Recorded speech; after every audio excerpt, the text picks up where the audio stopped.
Greetings.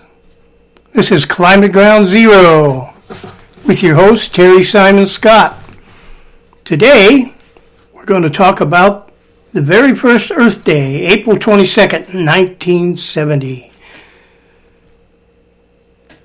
I was 20 years old at the time and living in Porterville, California, in the San Joaquin Valley.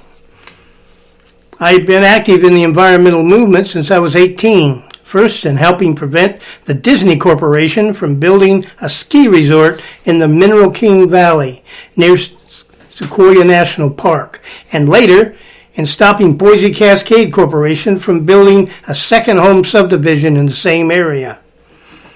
A group of young activists from an organization called Ecology Action, located in Berkeley, California, were on their way to Los Angeles on what was called the Earth Walk to promote the first Earth Day. They were camped near Porterville, and I stopped by to see what they were about. They suggested I accompany them, and being married and with a job, I committed to walking as far as Delano, their next stop. 38 miles away, and the headquarters of Cesar Chavez and the United Farm Workers Union.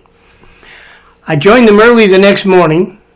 There were 14 marchers, all male, all white. During the trek, we were passing a large junkyard when a VW Bug sped by and stopped. A young man jumped out with a large format camera and took several shots. He then jumped into the van, the VW, and drove down the road.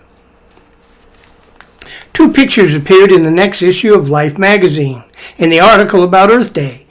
A shot of the D.C. office staff who organized the nationwide event, and us walking past that junkyard.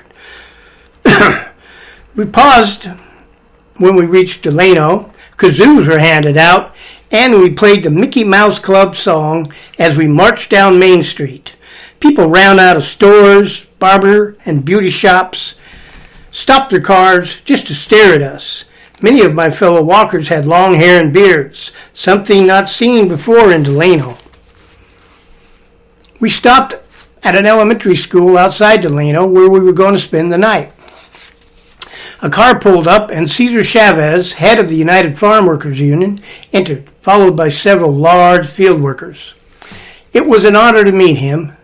He told us that rumors had reached them that a large group of locals had planned to attack us during the night. He told us not to worry, that carloads of armed field workers would patrol the school all night long. They did, and we slept safely.